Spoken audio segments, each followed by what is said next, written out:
Berikutnya ada informasi mengenai hanya karena saling tatap saat berkendara, seorang pelajar tewas ditusuk oleh pelajar lainnya di Jalan Bypass 2 Labu Api, Lombok Barat. Ya pemirsa, ada paling tidak 8 pelaku pengeroyokan termasuk juga pelaku belusukan yang dibekuk polisi di Desa Karangbongkot, Perampuan, Lombok Barat. Jadi penangkapan para pelaku ini yang Anda saksikan ini pemirsa sempat mendapat penolakan sebenarnya dari pihak keluarga pelaku, tapi beruntung berkat kesigapan dari aparat, kemudian pelaku ini juga berhasil diamankan. Di mana kalau kita ketahui dari 8 pelaku ini, 5 diantaranya tercatat masih berstatus pelajar dan juga masih di bawah umur. Kita coba cari tahu terlebih dahulu bagaimana kronologi kejadian dan juga awal mula kasus ini ya Boy ya. Ya, kita akan berbincang dengan Ibtu Imade Dharma Yulia, Kasat Reskrim Polres Lombok Barat. Selamat pagi Pak Dharma. Assalamualaikum, selamat pagi Pak Dharma. Baik, Pak Dharma, sebenarnya kronologis dari peristiwa ini bagaimana Pak?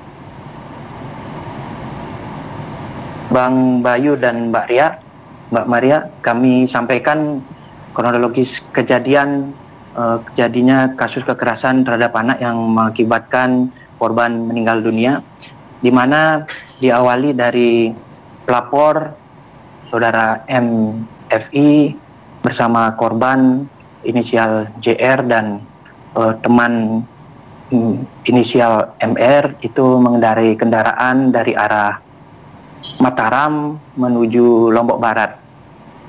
Setelah itu ketika sampai di Tugu Tembolak perbatasan Lombok Barat dan Mataram, mereka tidak sengaja melihat ke arah kiri sehingga kepada tersangka merasa tersinggung, sehingga korban lari ke arah Lombok Barat dan sesampainya di depan kuburan, tepatnya TKP terjadinya kejadian penusukan tersebut, tiba-tiba ada 8 orang yang menghampiri korban, pelapor dan rekan satu lainnya, yaitu langsung menendang korban dan pelapor hingga terjatuh. Kemudian datang dari arah belakang, pelaku utama saudara inisial LK langsung mengeluarkan sebilah keris, langsung menusukkan ke bagian belakang yang tembus hingga ke perut.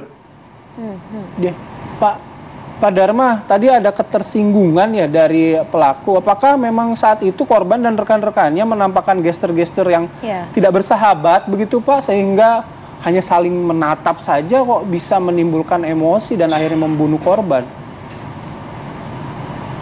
Baik, Bang Bayu dan Mbak Maria, memang kejadian ini hanya saling tatap-tatapan. Memang dari terhadap para tersangka memang memiliki ketersinggungan karena mereka memang sering kumpul di sana di Tugu Tembolak perbatasan Lombok Barat dan Mataram. Oke. Ya, artinya mereka ini saling mengenal sebenarnya atau tidak sama sekali, Pak? Mbak Maria, mereka antara korban, pelapor, dan terhadap 8 tersangka tidak saling mengenal. Tidak saling mengenal, tapi kemudian dengan tega begitu ya melakukan aksi ini hingga menewaskan korban hanya karena saling tatap saja. Tapi kalau dilihat dari track record para pelaku, Pak, apakah ada track record atau latar belakang kriminal misalnya? Baik, Mbak Maria, saya sampaikan di sini terhadap pelaku utama yang melakukan penusukan memang kerap membawa keris dengan alasan untuk menjaga diri. Demikian, Mbak Maria. Oke, untuk pasal yang disangkakan kalau begitu, Pak? Baik, terhadap para pelaku 8 orang, karena masih ada anak di bawah umur 5 orang, Mbak Maria dan Bang Bayu, saya sampaikan kami titip sementara di Lembaga Penitipan Anak di Paramita daerah Mataram, dan 3 orang pelaku lainnya dikategorikan dewasa. Kami kenakan sangkakan pasal 76C Jo pasal 80 Undang-Undang Nomor 35 Tahun 2014 tentang Perlindungan Anak, dan atau pasal 170 KUHP kedua ayat 1, 2, dan 3 kami kenakan pasal demikian, disangkakan penjara maksimal 15 tahun penjara, Mbak. Oke, 15 tahun penjara. Terima kasih banyak informasinya Ibtu Imade Dharma Yulia di Kasat Reskrim Polres Lombok Barat atas waktunya pagi hari ini. Salam sehat Pak, dan juga salam untuk jajaran di sana. Yes. Terima kasih, Pak. Oke.